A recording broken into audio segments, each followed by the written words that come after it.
Pablo, prisionero de Jesucristo, y el hermano Timoteo, a Filemón, nuestro amado hermano y colaborador, y a la hermana Apia y a Arquipo, nuestro compañero de lucha. Y a la iglesia que está en tu casa. Gracia a ustedes y paz de parte de nuestro Padre y del Señor Jesucristo. Doy gracias a mi Dios siempre haciendo mención de ti en mis oraciones, porque oigo de tu amor y de la fe que tienes hacia el Señor Jesús y hacia todos los santos. Ruego que la comunión de tu fe llegue a ser eficaz por el conocimiento de todo lo bueno que hay en ustedes mediante Cristo. Pues he llegado a tener mucho gozo y consuelo en tu amor, porque los corazones de los santos han sido confortados por ti, hermano. Por lo cual, aunque tengo mucha libertad en Cristo para mandarte a hacer lo que conviene, no obstante, por causa del amor que te tengo, te hago un ruego, siendo como soy, Pablo, anciano y ahora también prisionero de Cristo Jesús. Te ruego por mi hijo Onésimo, a quien he engendrado en mis prisiones, quien en otro tiempo era inútil, te era inútil, pero ahora nos es útil a ti y a mí. Y te lo he vuelto a enviar en persona, es decir, como si fuera mi propio corazón. Hubiera querido retenerlo conmigo para que me sirviera en lugar tuyo en mis prisiones por el Evangelio. Pero no quise hacer nada sin tu consentimiento, para que tu bondad no fuera como por obligación, sino por tu propia voluntad. Porque quizá por esto se apartó de ti por algún tiempo, para que lo volvieras a recibir para siempre. Ya no como un esclavo, sino como más que un esclavo, como un hermano amado, especialmente para mí, pero cuanto más para ti, tanto en la carne como en el Señor. Si me tienes pues por compañero, acéptalo como me aceptarías a mí. Y si te ha perjudicado en alguna forma o te debe algo, cárgalo a mi cuenta. Yo, Pablo, escribo esto con mi propia mano. Yo lo pagaré, por no decirte que aún tú mismo te me debes a mí. Sí, hermano, permíteme disfrutar este beneficio de ti en el Señor. Recrea mi corazón.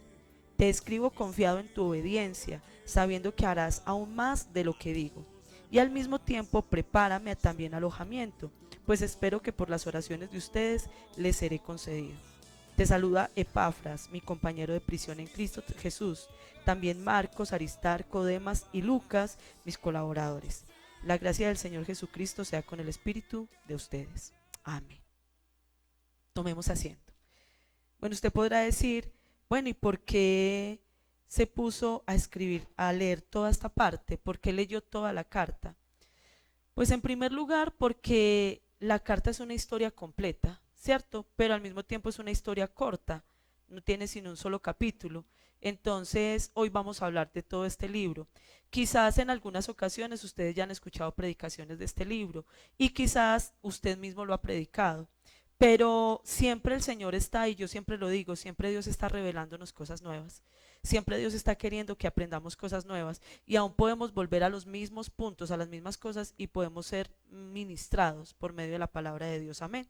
Entonces yo hoy he querido empezar este estudio o empezar esta enseñanza haciendo una pregunta o haciendo algo que, haciendo una, afirmando una expresión que es muy común en nosotros escuchar y es la expresión, ¿usted sabe quién soy yo? Y yo quiero que pensemos en eso, porque esa expresión la hemos escuchado y a veces nos reímos de esa expresión. ¿Usted sabe quién soy yo? O escuchamos a alguien decir, usted no sabe quién soy yo, ¿cierto? Pero realmente pensemos eso, qué tanta relevancia tiene dentro de nosotros, o sea, qué tanto nosotros a veces nos sentimos con unos aires de grandeza, nos sentimos con unos aires de magnificencia y entonces las personas muchísimas veces no se nos pueden acercar porque inmediatamente se encuentran con una persona que le está enfrentando y le está diciendo, es que usted no sabe quién soy yo, usted no sabe con quién está hablando. Entonces yo quiero que pensemos un poquito en esa parte. ¿Por qué? Porque lo que yo crea que soy yo, lo que yo crea de mí mismo, cómo me crea yo, va a influir mucho en las cosas que yo hago. Y también va a influir mucho en la manera en que yo me relaciono con las personas. ¿Cierto? Si yo me creo muy chiquito, eso va a influir en cómo me relaciono. Y si me creo muy grande, eso va a influir en cómo me relaciono. Si me creo muy chiquito, eso va a influir en lo que hago. Si me creo muy grande, eso va a influir en lo que hago. Entonces, todo lo que nosotros hacemos o sentimos o somos o actuamos más bien, tiene que ver con lo que nosotros pensamos que somos. Entonces ahora vamos a mirar un poquito quiénes eran estos personajes que estaban aquí. Vamos a hablar de 3 personajes principales. Vamos a hablar de Filemón, vamos a hablar de Pablo y vamos a hablar de Onésimo. ¿Listo? Vamos a empezar con Pablo. ¿Quién era Pablo? Pablo era el líder espiritual de esa iglesia. Inclusive ahí en el versículo 9 él lo menciona un poquito mejor. Dice, soy Pablo, siendo como soy. Pablo, dice en la parte B, anciano y ahora también prisionero. Pero mire que él entra haciendo relación a quién es él. Yo soy anciano, o sea, ¿qué significa eso? Yo soy el líder espiritual de esta iglesia. Yo soy uno de los líderes principales de esta congregación que queda en tu casa, Filemón. Yo tengo una autoridad porque yo trabajé para la fundación de esta obra. Listo, yo podría decir humanamente, Pablo, que yo soy eso, está diciendo Pablo. Listo, ahora vamos a mirar quién es Filemón. Filemón era un líder de la iglesia, ¿cierto? Usted lo lee ahí, dice en el versículo 2, dice que la iglesia de esa iglesia que se había fundado estaba en la casa de Filemón, ¿cierto? Y también dice que se oía de que él era un buen cristiano y que muchas personas eran confortadas por él. Entonces, según eso, Filemón era un líder de su iglesia, era una persona que trabajaba fuertemente en su iglesia. ¿Quién es Filemón? Ah, una persona de prestigio, una persona reconocida, una persona que es una buena cristiana, una persona que es un buen líder, una persona que trabaja y se esmera por la obra de Dios. Pero además de eso, secularmente, ¿quién era Filemón? Filemón era un hombre de plata. ¿Y por qué podemos decir que Filemón era un hombre de plata? Porque compraba esclavos. Compraba esclavos y vendía esclavos. Ahora, para nuestra cultura, eso sería muy horrible. ¿Cómo así que usted es cristiano y compra esclavos? Para la cultura, el tiempo de Pablo y el tiempo en que se escribió este libro, todavía la esclavitud era algo que en la sociedad se consideraba lícito. El cristianismo apenas estaba entrando y era algo que el cristianismo tenía que enfrentar. Pero hasta ese momento Filemón era un buen cristiano a pesar de que compraba esclavos y vendía esclavos, ¿ok? Sin embargo, no podemos olvidar esa parte. Él era un hombre adinerado y era un hombre con la capacidad económica para vender esclavos y comprar esclavos. ¿Por qué yo quiero que haga ese énfasis? Porque es que a veces usted y yo somos algo en la iglesia, pero también somos algo afuera de la iglesia. Y muchísimas veces lo que somos fuera de la iglesia, de cierta manera, tiene un choque con lo que somos dentro de la iglesia. Y eso es lo que yo quiero que empecemos a analizar y vayamos mirando, ¿ok? Pero entonces hasta aquí vamos en eso. Eso era Filemón. Y ahora vamos a mirar quién era Onésimo. Pues Onésimo era el esclavo de Filemón, pero un esclavo que se le había volado. O sea, Onésimo se le voló a Filemón. Y no solamente se le voló a Filemón, sino que posiblemente Onésimo era hasta ladrón. Porque mire lo que dice el versículo 13. Voy a leer por acá, dice. No es el 13, sino el... Espéreme un momentico, ya le voy a decir.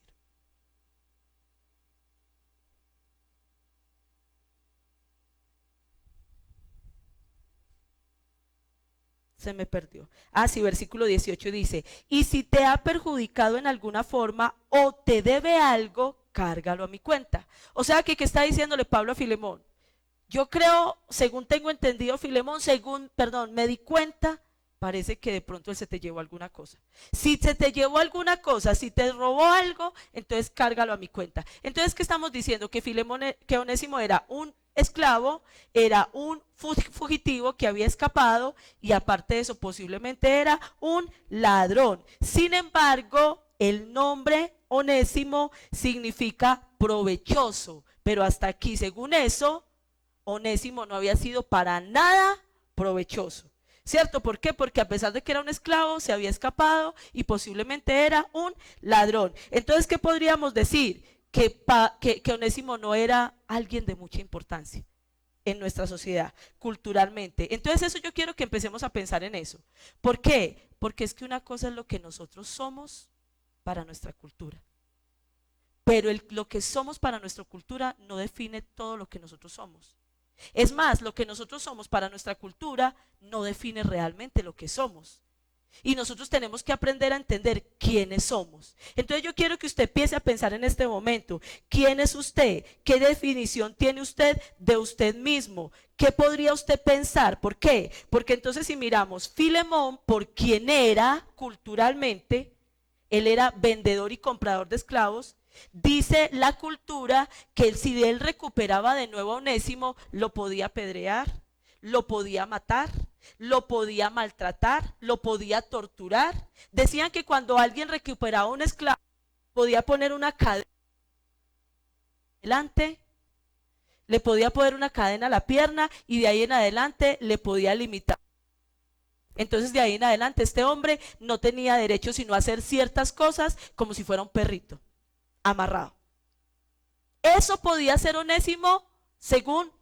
Filemón según su cultura. ¿Por qué? Por quien él era según su cultura. Entonces nosotros culturalmente podemos ser muchas cosas, pero realmente quiénes somos, realmente qué es lo que Dios quiere que observemos. Y entonces Pablo quiere darnos un concepto hoy nuevo de quién es usted y de quién soy yo. ¿Por qué? Porque entonces Pablo podría decir, pues yo soy líder espiritual.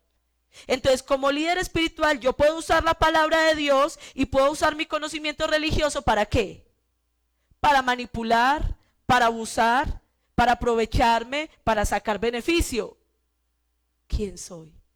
Y eso no es lo que a veces sucede. A veces los líderes espirituales sacan provecho de su posición. ¿Por qué? Porque dicen yo soy el líder espiritual. Pero ¿quiénes somos? ¿Cuál es el principio que nos quiere dar Pablo?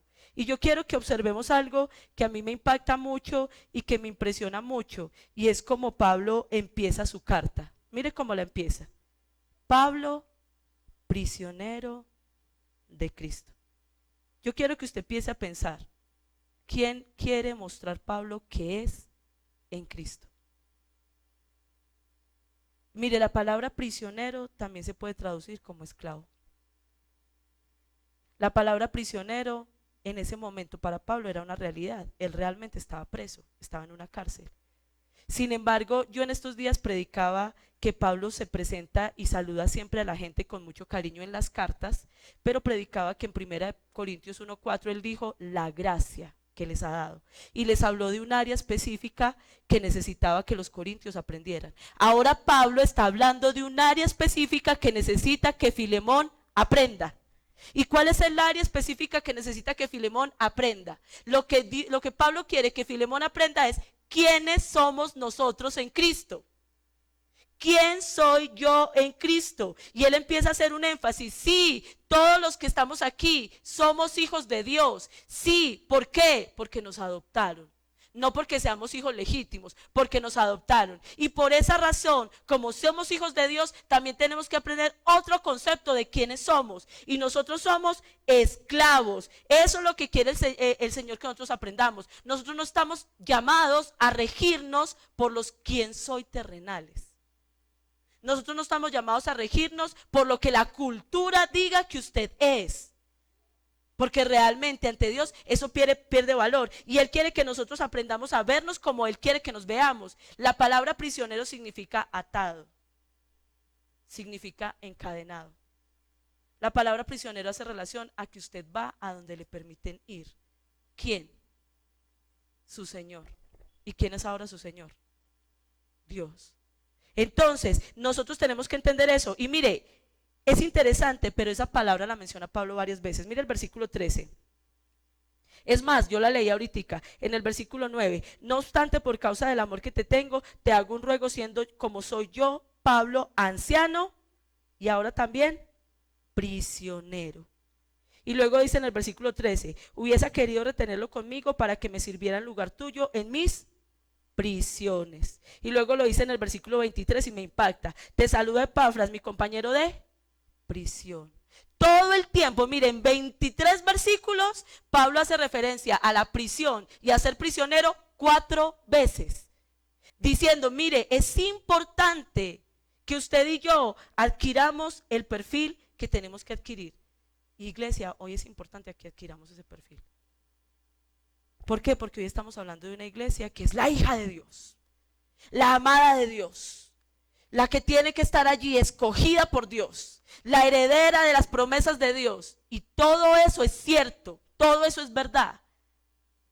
Pero también estamos hoy en día viviendo en medio de una cultura hedonista, en medio de una cultura ególatra, en medio de una cultura que quiere ser Dios, en medio de una cultura humanista, en medio de una cultura que quiere ser el centro. Y hoy en día está muriendo el concepto de ser prisionero. Está muriendo el concepto de ser esclavo. Está muriendo el concepto de que yo tengo que obedecer, de que yo me tengo que sujetar, de que yo tengo que rendir mi vida a Dios, que Jesucristo me salvó para que yo le sirva. Eso se está muriendo. Hoy Jesucristo me salvó y que me bendiga. Jesucristo me salvó y que todas las cosas me funcionen bien. Pero ese está muriendo el concepto. Jesucristo me salvó y es necesario que yo le sirva. Y es necesario que yo sea prisionero de Él. Y entonces yo quiero que usted empiece a pensar por un momento, ¿cómo empieza eso a retumbar en la cabeza de Filemón? Filemón, un hombre que tiene plata, un hombre que manda, un hombre que tiene esclavos, un hombre que siempre ha sido el que ha comprado esclavos. ¿Qué empieza a pensar Filemón cuando viene y le dice Pablo, yo soy el líder de la iglesia y yo soy prisionero? Ahora, yo quiero que usted empiece a pensar, además de prisionero, Pablo, ¿cómo más quiere que seamos vistos? ¿Quién quiere Pablo que seamos nosotros? Y entonces dice en el versículo 13, hubiera querido retenerlo conmigo para que me sirviera en tu lugar. O sea que Pablo le está diciendo a Filemón, Filemón, vea, resulta que yo acabé de evangelizar a Onésimo. Lo evangelicé en la cárcel, casualmente me lo encontré en la cárcel. ¿Quién sabe por qué llegó a la cárcel? Si porque se voló esclavo, si porque era ladrón, yo no sé. Pero casualmente me lo encontré en la cárcel y estoy evangelizando a Onésimo aquí en la cárcel. ¿Y cómo le parece, Filemón, que Onésimo ahora me sirve, ahora me ayuda, ahora me cuida? Y entonces viene y le dice en el versículo 3, yo quisiera retenerlo para que me sirviera en lugar tuyo. ¿Qué le está diciendo Pablo a Filemón? Filemón, usted debería ser mi sirviente. ¿Por qué? Porque yo soy su líder espiritual. Porque yo fui el que lo evangelizó a usted. Es que yo fui el que fui y me esforcé, dediqué tiempo, me sacrifiqué, me trasnoché orando por usted, llorando por usted, sentándome con usted a darle consejería, ayudarle a resolver sus problemas, preocupándome por su familia, preocupándome por sus crisis económicas, emocionales, espirituales. Usted me debería servir a mí. ¡Guau! ¡Guau! Porque Pablo no le está pidiendo a Filemón que literalmente se vaya a servirle, pero le está diciendo, Filemón, usted y yo tenemos que aprender quiénes somos en Cristo. Y aparte de ser prisioneros, somos servidores. Nuestra función como creyentes es servir. Y mire, la palabra de Dios dice en Jesús, es que nosotros no vinimos a ser servidos, sino a ¿qué? Iglesia, yo quiero que usted y yo pensemos. ¿Ese es el carácter que está desarrollando la iglesia? ¿Estamos desarrollando un carácter de prisioneros? ¿Estamos desarrollando un carácter de siervos?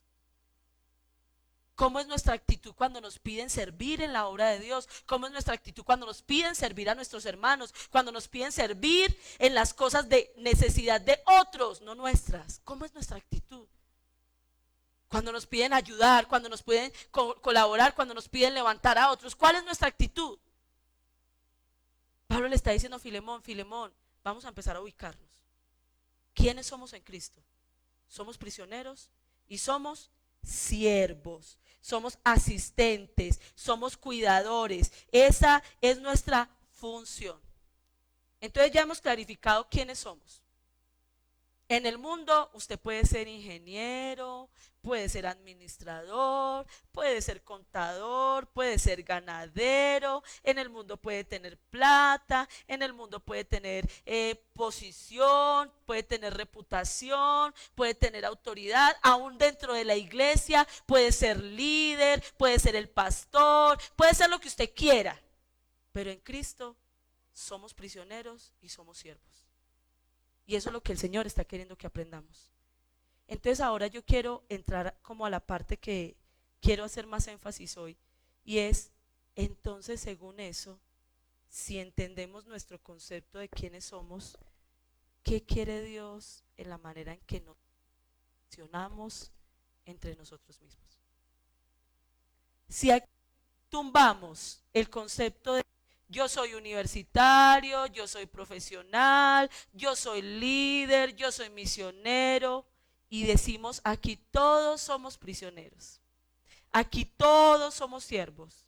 Piense por un momento, si todos tenemos ese concepto, ¿cómo espera Dios que usted y yo nos relacionemos? ¿Cómo espera Dios que las personas se relacionen entre ellos? Porque es que mire, ¿sabe qué es lo más tremendo? Que los presos de la cárcel también forman jerarquías. ¿Sí o no? Y eso es muy visto en Colombia. Ah, no. En la cárcel hay caciques. Y entonces usted en la cárcel ve unos que tienen pieza para ellos solos. Con televisor, con celular, con muebles, y desde la cárcel mandan afuera. Y otros que no alcanzan ni a tener cama, que les toca dormir en el piso, en los corredores. Entonces piensen por un momento, en las cárceles se han formado jerarquías, y aún en la iglesia somos prisioneros, fuimos comprados por la sangre de Cristo, somos deudores, somos servidores, pero también formamos ¿qué? Jerarquías. Y también empezamos en la forma de relacionarnos de una manera incorrecta. Y entonces viene Pablo y le dice, mire Filemón, la cultura no es la que puede definir cómo nos vamos a relacionar. Y aquí cabe la pena decir algo. Me voy a atrever a decirlo en este momento, que ya es posible decirlo. En un momento dado, en este lugar se congregó el alcalde del municipio. ¿Y cuál fue una de las dificultades? Una de las dificultades es que cuando entraba, no entraba la oveja, entraba el alcalde. ¿Y cómo se notaba eso? Porque él entraba como alcalde y ustedes lo veían como alcalde. ¿Y por qué? Al final del culto, ay, vea, ¿será que usted? Pedir favores, pedir ayudas, pedir rosca. ¿Dónde se daña la forma en que nosotros nos relacionamos con las personas? Ah, es que ahora es el alcalde. ¿Quién es usted? El alcalde. ¿Y quién soy yo? Alguien que puede beneficiarse del alcalde. Wow. No. Nosotros necesitamos derribar esos esquemas culturales, porque eso no es lo que espera Dios de nosotros. ¿Cómo espera Dios que nos relacionemos como pueblo de Dios? Mire, necesitamos cambiar la forma de relacionarnos los hombres con los hombres. Y entonces Pablo empieza a mostrar cómo debe ser eso. Y me encanta cómo hace Pablo lo que hace. ¿Por qué? Porque en primer lugar, Pablo empieza a romper una estructura. Y entonces Pablo viene y dice, vamos a hablar de quiénes somos. ¿Cierto? De eso estamos hablando, de quiénes somos. Entonces yo quiero que usted vaya al versículo 2. Y el versículo 2 dice, y a la hermana Apia y a Arquipo, nuestro compañero de lucha, y a la iglesia que está en tu casa. Entonces voy a hacerle como la remembranza. Pablo le está mandando una carta ¿a quién? ¿A quién? ¿A quién? Duro. ¿A quién? Yo tenía entendido que le estaba mandando una carta a Filemón, porque le va a pedir a Filemón que ya no, que no vaya a castigar a Onésimo, sino que lo vuelva a recibir. Y entonces, ¿por qué le manda una carta a la iglesia? Mire, iglesia, nosotros como iglesia cristiana estamos totalmente, perdóneme que le diga esta expresión, deformados. hoy en día la iglesia cristiana está deformada. ¿Y sabe por qué? Porque la cultura nos ha enseñado a ser individualistas. Y hoy la iglesia cristiana no se ve como comunidad, se ve como individuo. ¿Por qué podemos decir que hoy en día la iglesia cristiana se ve como individuo? Porque la iglesia cristiana dice, yo ya no tengo que ir a la iglesia para ser cristiano, yo ya puedo congregarme desde mi casa. Yo no necesito ir a la iglesia para buscar de Dios, yo lo puedo buscar desde mi casa. Eso es una mentalidad ¿qué? Individual. Y entonces cuando llegamos a la iglesia, yo entro a la iglesia y salgo, no hablo con nadie, no trato con nadie, no sirvo para nada en la iglesia. ¿Por qué? Porque yo ya vine por lo mío y ya me voy. Individual. La iglesia no es un individuo, la iglesia es una comunidad. Y nosotros tenemos que seguir luchando porque la iglesia sea una comunidad. Pablo la tenía tan clara que cuando manda la carta a Filemón, como le va a dar duro a Filemón y le va a decir, Filemón, ni eres un terrateniente con plata, ni eres el superlíder de la iglesia, sino que eres un prisionero y eres un servidor y vas a dejar libre a Onésimo. Entonces no le manda la carta él solo, sino que se la manda ¿con quién?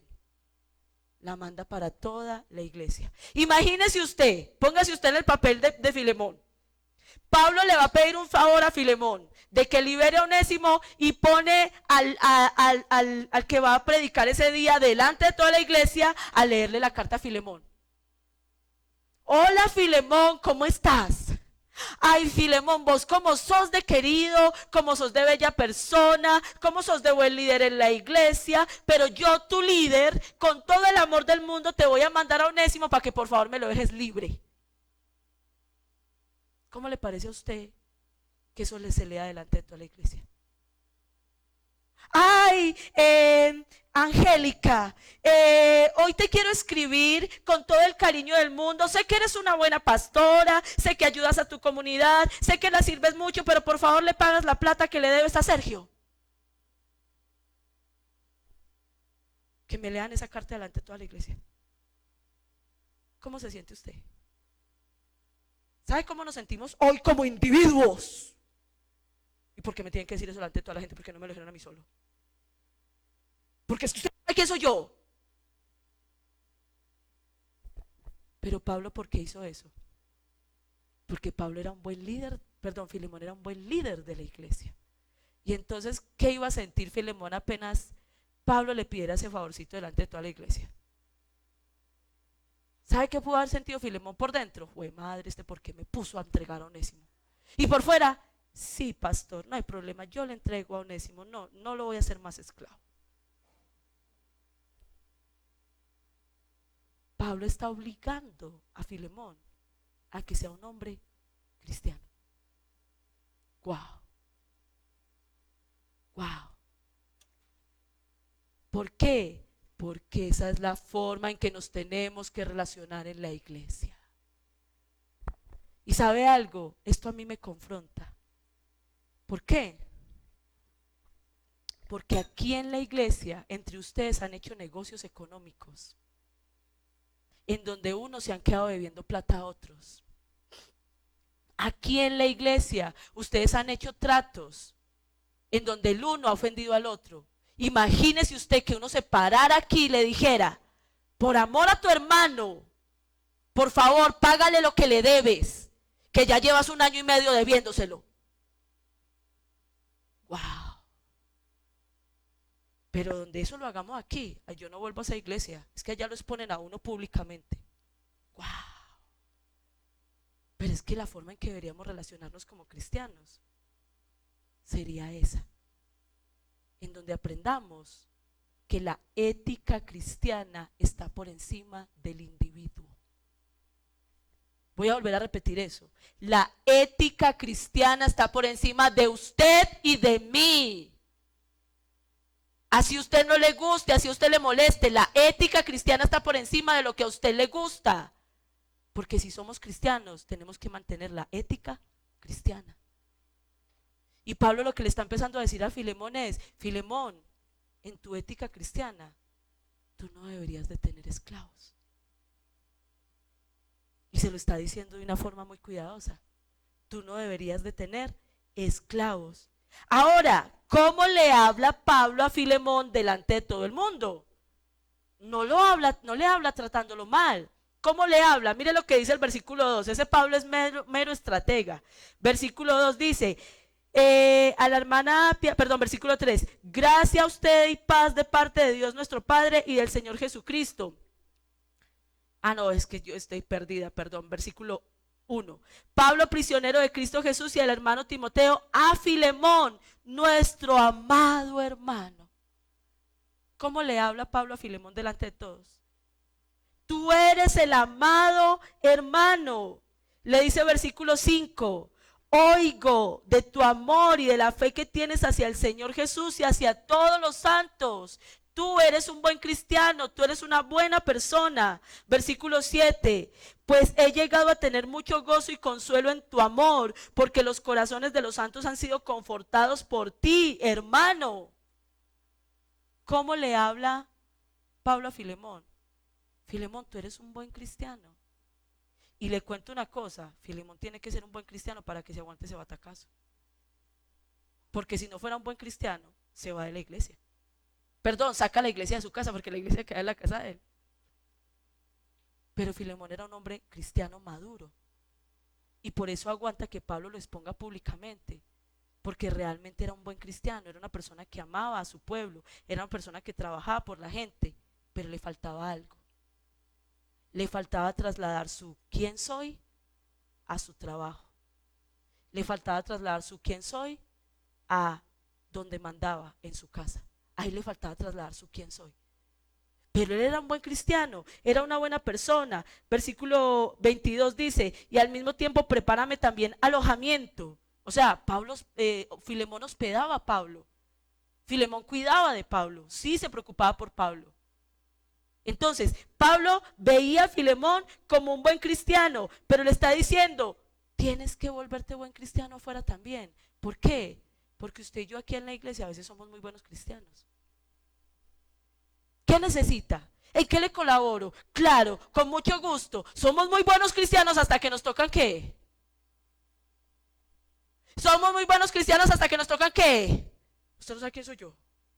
Hasta ahí somos muy buenos cristianos. Hasta que nos dicen, ve, pero esto que estás haciendo aquí no está bien. En esto no está siendo honrado. En esto no está siendo justo. En esto no está siendo correcto. En esto no está siendo responsable. Ahí sí ya, bueno, no te me metas al rancho. O sea, yo voy a la iglesia, pero no te me metas al rancho. Y el Señor, y Pablo le está diciendo a Filemón, Filemón, tienes que trasladar eso a todas las áreas de tu vida. Tú eres un prisionero en tu casa, en tu trabajo, en la iglesia, en la calle, en tu barrio. Tú eres un prisionero de Jesucristo. Tú eres un servidor de Jesucristo. Y entonces por eso le dice en el versículo 6, ruego que la comunión de tu fe llegue a ser eficaz. O sea, ¿qué le está diciendo? Yo ruego que ese cristianismo que tienes realmente sea eficaz. ¿Sabe qué significa la palabra eficaz? Que se vea. Que se vea. La palabra eficaz significa que sea activo, que no esté pasivo. Porque usted a veces tiene mucha fe quieta. Tiene muchas ganas de servir a Dios quietas. Y el Señor dice que tu fe, que tu amor, que tu cristianismo se note en acción, se note en actitud, en actividad, se note en frutos. Ahí, Filemón, es importante que tú seas un buen cristiano. Y entonces viene Pablo, después de decir delante de toda la iglesia, es muy buena persona, eres muy bello, eres un buen cristiano, eres un buen servidor. Pablo viene y le dice, y si yo quisiera darte una orden de que tú dejes a Onésimo libre, como yo soy autoridad, yo podría hacerlo. Mire lo que dice el versículo 8. Por lo cual, aunque tengo mucha libertad en Cristo para mandarte, wow, hacer lo que conviene, no obstante, por causa del amor que te tengo. Qué tremendo. ¿Sabe por qué? Porque a veces usted y yo creemos que somos quienes podemos mandar en el mundo. Y llegamos a la iglesia y creemos que los pastores no nos pueden mandar a nosotros. ¿Y sabe algo? Le tengo una mala noticia. Sí lo podemos mandar a usted. ¿sí? Nosotros podríamos decirle, usted hace esto o no hace esto. No quiere, no pertenezca a esta congregación. Pero si usted entra bajo esta cobertura de esta congregación, usted hace lo que en esta congregación se dice que se haga. Mire, es tremendo que uno diga eso, pero eso es lo que está diciendo Pablo ahí. Está diciendo, yo podría mandarte, pero a veces nosotros no pensamos así del pastor. Ay, ¿por qué? Porque el pastor sacrifica por ustedes todo el tiempo. Un buen pastor sacrifica por ustedes todo el tiempo. Y eso le da autoridad para poder decirles a ustedes cómo deben hacer las cosas. Pero ustedes lo toman como, si quiero, un consejo. No, por autoridad se podría hacer. Y Pablo le está diciendo a Filemón, yo lo puedo hacer, yo puedo decirte qué hacer. Luego viene en el versículo 10 y le dice de nuevo, te ruego por mi hijo Onésimo, a quien he engendrado en mis prisiones. Y luego le dice en el versículo 13, hubiera querido retenerlo conmigo para que me sirviera en lugar tuyo en mis prisiones por el evangelio, pero no quise hacer nada sin tu consentimiento. Sí, yo puedo darte órdenes, yo puedo mandarte, pero es que tú también tienes autoridad sobre Onésimo. ¿Por qué? Porque es que él es tuyo. Tú lo habías comprado y se te voló. O sea, prácticamente Pablo le está diciendo, estamos hablando de autoridad, autoridad. Yo soy tu autoridad y yo podría mandarte qué hacer porque yo soy tu dueño, entre comillas. Pero tú eres el dueño de Onésimo, eres la autoridad de él y tú puedes hacer con él lo que tú quieras. Entonces, de autoridad a autoridad, hablemos. ¿Cómo lo vamos a hacer? Y entonces Pablo le dice, como les leí ahorita en el versículo 9, no obstante, por el amor que te tengo, te ruego que recibas a Onésimo.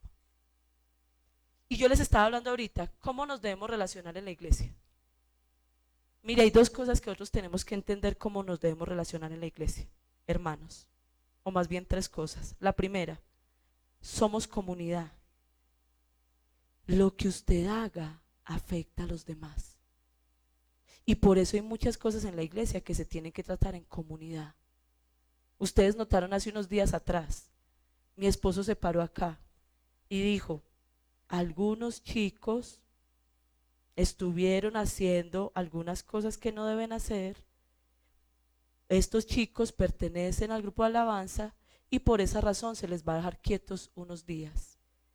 Luego se les va a dar la oportunidad de volver al ministerio, pero si vuelven a recaer, se les da una disciplina más severa. ¿Por qué se hizo eso públicamente? Porque Pablo está diciendo, ¿cómo nos relacionamos en la iglesia? Somos comunidad. Y todos afectamos a todos. Por eso todos debemos de dar buen testimonio. Pero lo segundo que está diciendo Pablo es, ¿cómo nos relacionamos en la iglesia? Entienda que usted tiene autoridad en unas áreas y los demás también tienen autoridades en otras áreas. ¿Cierto? Mi esposo tiene una característica que a mí me gusta mucho. Cuando él habla con empresarios, porque él a veces ha tenido que sentarse a hablar con empresarios de acá de la iglesia, que tienen empleados que también vienen a la iglesia. Él viene y les dice, como pastor, yo no me puedo meter contigo en que tú eres el jefe, pero como pastor, yo debo decirte esto y esto y esto, y tú como jefe debes de tomar las decisiones en esto como tú las debas de tomar. Es respetar la autoridad de cada uno. Nosotros acá tenemos que entender que cada persona tiene una autoridad en un nivel, pero, por último, lo que hagamos como relación, como hermanos, siempre lo tenemos que hacer basados en el amor. Si apeláramos a la posición y a la autoridad, yo soy, no es que yo soy, no es que a mí no me parece, no es que a mí tampoco, nunca llegaríamos a un acuerdo. Entonces Pablo, ¿qué es lo que hace? Le dice, Filemón, yo te amo mucho. Filemón, nuestra relación está basada en el amor. Filemón, por el amor que te tengo, te pido, amado hermano, por favor, trata a este hombre bien. Filemón, mira, no quise hacer nada sin tu consentimiento. Yo hubiera podido quedarme aquí con Onésimo, no devolvértelo.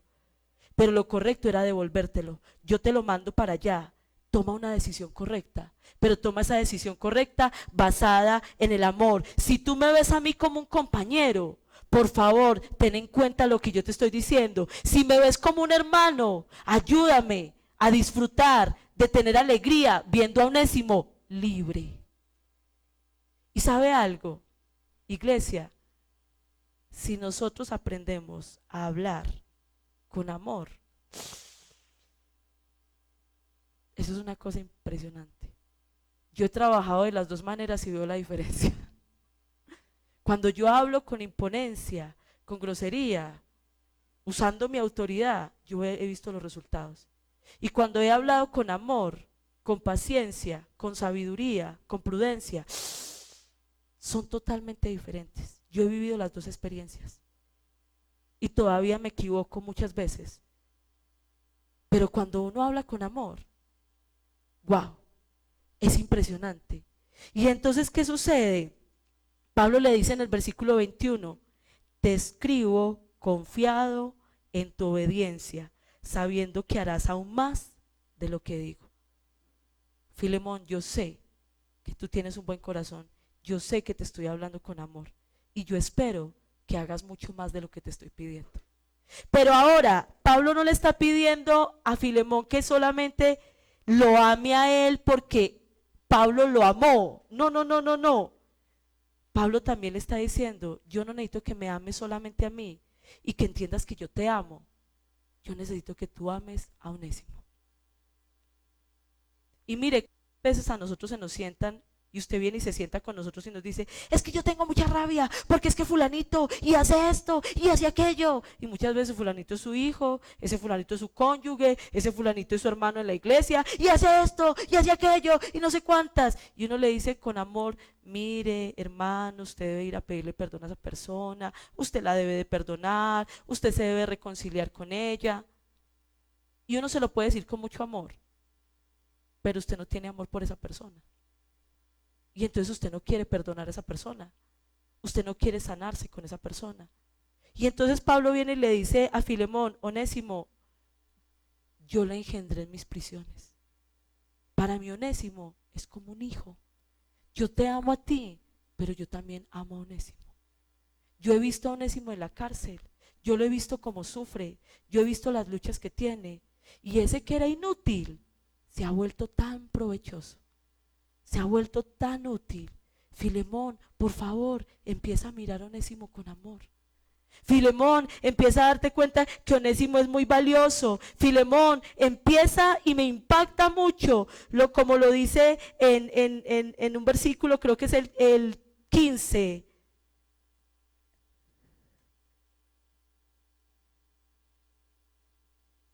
No, versículo 17. Si me tienes pues por compañero, acéptalo como me aceptarías a mí.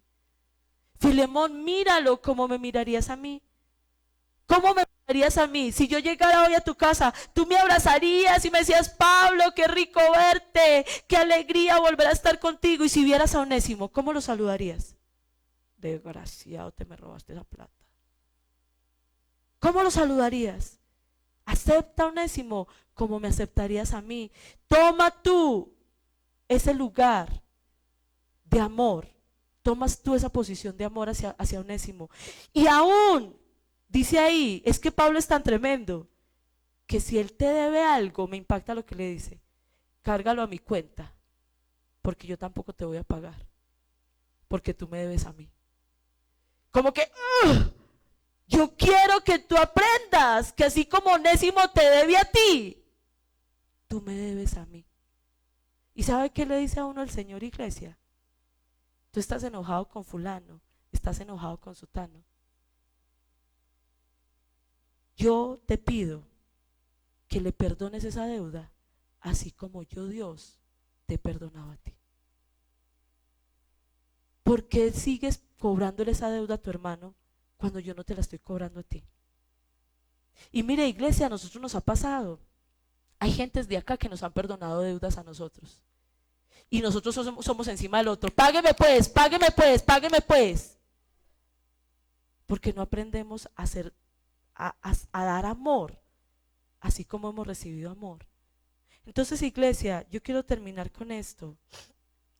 Mire, Dios está buscando que hoy como iglesia aprendamos a relacionarnos de la manera correcta. Y yo le quiero contar algo. Lo que está afectando más a la iglesia cristiana es la división. El uno pelea con el otro, el uno se enoja con el otro, el uno escucha comentarios de fulano aquí y entonces viene y está cargado con este aquí y entonces dice yo no vuelvo por allá porque no sé qué, no sé qué, no sé qué. ¿Sabe qué dice la Biblia? El amor cubre multitud de errores. Sí, en la iglesia hay muchos errores. En usted y en mí hay muchos errores, bastantes. Pero tenemos que aprender a relacionarnos. Porque cuando aprendemos a relacionarnos en amor, no en autoridad, no en quién soy yo, sino en amor, ¿sabe qué logramos? Restauración. Si nos relacionamos en quién soy yo, en autoridad, logramos destrucción, división. La iglesia se acaba, la familia se acaba. Pero si logramos aprender a relacionarnos en amor, la familia se edifica. Y termino con eso. Practíquelo en su casa, porque ahí también usted tiene que aprender a relacionarse con amor. Tenemos que aprender a relacionarnos con amor. Sí, obviamente peleamos, discutimos, nos enojamos, sí, eso es verdad, pero que podamos restaurarnos. Y entonces Pablo termina diciéndole a Filemón, quizás Onésimo se fue por eso, para que cuando él volviera donde ti, ya no lo vieras como un esclavo, sino como un hermano. Piense si en la iglesia aprendiéramos a vernos como hermanos. Y entonces desde esa posición, si este es mi jefe, como él es mi hermano en Cristo, voy a ser el mejor empleado. Si este es mi empleado, como él es mi hermano en Cristo, voy a ser el mejor jefe. ¡Wow! Las posiciones del mundo funcionarían mejor si en la iglesia aprendiéramos a vernos como hermanos. Entonces yo quiero invitarle a que usted cierre sus ojos y vamos a orar.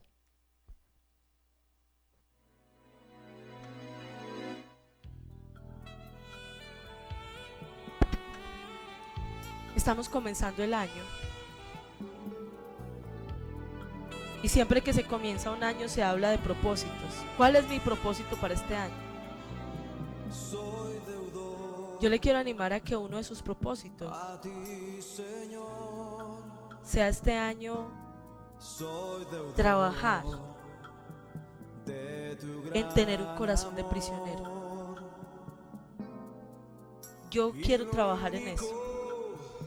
Y como siempre lo decimos, nuestro carácter tiene que ser muy pulido, mi carácter tiene que ser muy pulido. Necesito aprender a ser una persona cada vez más mansa. Pero necesitamos aprender a ser prisioneros. Y yo le quiero pedir que usted ore por eso. Dígale al Señor, Señor, dame un carácter que entienda que yo soy preso de Jesucristo, que yo te debo mi vida, que tú viniste para salvarme, Señor, y que hoy la paz que he conocido, la libertad que he conocido, la restauración que he conocido, es porque tú me compraste, Señor. Y por esa razón, Señor, yo te pido que yo aprenda a bajar mi soberbia, Señor, que yo aprenda a bajar mi altivez. Dígale al Señor, Señor, ayúdame a bajar mi altivez. Mire, la gran mayoría de los problemas que existen entre las personas es por la soberbia. Iglesia, créame, la mayoría de los problemas que hay en su matrimonio no es porque esto o aquello, es por soberbia, porque no se perdona, porque no aprende a bajar. La mayoría de los problemas que hay entre los hijos y los padres es por soberbia. La mayoría de dificultades que hay en la iglesia entre los hermanos es por soberbia. Porque aquí no hay ninguno perfecto. Todos ofendemos a los demás. Todos tenemos errores. Pero si no somos humildes, no vamos a perdonarnos los unos a los otros y no vamos a sanarnos los unos a los otros. Y yo quiero pedirle hoy que si de alguna manera esta predicación ha redarguido su corazón, usted salga de este lugar con una lista mental de a qué personas tiene que pedirle perdón. Haga una lista mental, iglesia. No se trata de orar, terminar una predicación, orar y decir: ay, sí, Señor, está bien, sí, Padre Celestial, soy prisionero. No, se trata de, como decía Pablo, que nuestra fe sea eficaz, que sea activa. ¿A quién vas a ir a pedirle perdón? ¿Quién te está diciendo el Señor hoy? Con el cual te tienes que aprender a relacionar de una manera diferente, iglesia. De nada sirve que tú te vengas a escuchar una predicación, que te sientes ahí, si no te vas a parar de ahí, a ir a hacer lo que tienes que hacer, a ir a hacer lo que la palabra te está diciendo que tienes que hacer. Y yo estoy segura que todos aquí necesitamos restaurar nuestra relación, siquiera con una persona. Siquiera hay una persona a la que usted y yo tenemos que ir y decirle: necesito mejorar mi relación contigo. Y el Señor está diciendo: ya, no coloques más tu autoridad. Es que yo soy el hombre de esta casa y por eso a mí me respetan. Es que yo soy la mujer de esta casa y como no me valoran. Es que yo soy el líder, es que yo soy el pastor, es que yo soy fulano, es que yo soy el trabajador, es que yo soy el patrón. No, yo quiero invitarles a que usted vaya y deseche su posición de autoridad y se acerque con amor y decida mirar a esa persona como la mira Dios. Él es hijo, como usted es hijo. Él es su hermano. Mire, puede que aquí esté su esposa o su esposo, pero le quiero contar una noticia. Ante Dios, Él es su hermano. Él es su hermana. Y si usted trata mal a su esposo, está tratando mal a su hermano en Cristo. Si usted trata mal a su esposa, está tratando mal a su hermana en Cristo. Puede que acá estén sus hijos, pero antes de que sean sus hijos, son sus hermanos en Cristo. Y usted y yo tenemos que tratarnos como padres e hijos, como hermanos también en Cristo. Y yo sé que a veces no lo hacemos. Yo sé que a veces no lo hacemos. Antes de que el pastor sea el pastor, es su hermano en Cristo. Y antes de que usted sea su oveja, es su hermano en Cristo. Y antes de que el líder sea el líder, es el hermano en Cristo. Usted tiene que tratar a toda su familia y a los hermanos de la iglesia, a la gente de la iglesia, como sus hermanos en Cristo. Y yo le quiero pedir, por favor, iglesia, que no endurezcamos más la cerviz y que aprendamos a pedir perdón y a perdonar.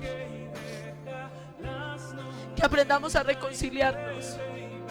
Que aprendamos, yo le quiero invitar a que este año nos pongamos la meta de hablarnos con amor. Que esa sea nuestra decisión. Que cuando tú vayas a hablar con alguien, tú digas: voy a hablar con esa persona, pero se lo voy a decir con amor. Y voy a hablar con esa persona para resolver este problema, pero lo voy a hacer por amor. No lo voy a hacer por obligación, porque no podemos estar enojados. No lo voy a hacer porque le voy a decir cuántas cosas, cuántos son, no sé, arreglar cuentas, a decirle cuánto me debe. No. Que tu decisión de hablar sea porque quieres restaurar. Dígale al Señor: Señor, este año yo me comprometo a derribar las divisiones. Dígale al Señor: yo no voy a ser un instrumento de división en mi casa. No voy a ser un instrumento de discordia en mi casa. Dígale al Señor: no voy a ser un instrumento de discordia en mi iglesia. No voy a ser un instrumento de discordia en mi trabajo. Yo voy a ser un pacificador.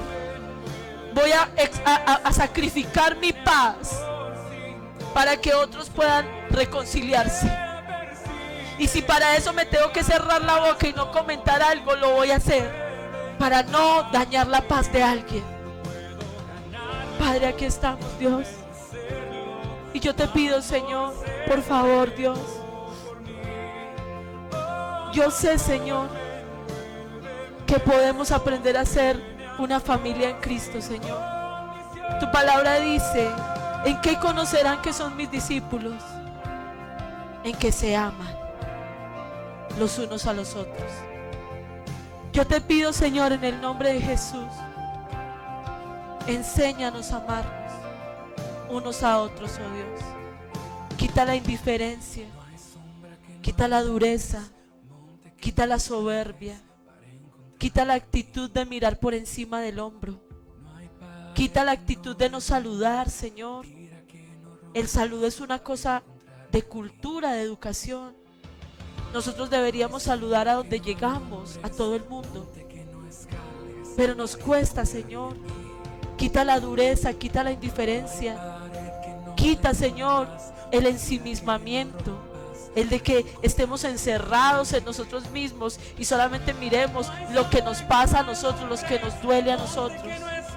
Ayúdanos, Señor, a mirar hacia afuera, Dios.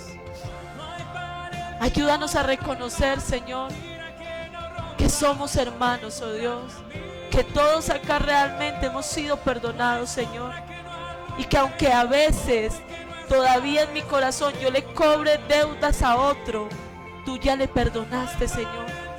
Padre, en el nombre de Jesús, yo te ruego, Señor, que tu Espíritu hoy guía toda verdad, Dios. Yo te doy muchas gracias, Señor. Yo te alabo, Señor, y yo te bendigo, Rey, porque no solamente quieres amarnos, sino que quieres que aprendamos a amarnos los unos a los otros, Señor. Yo te doy muchas gracias, Dios, y yo te bendigo, amado Dios.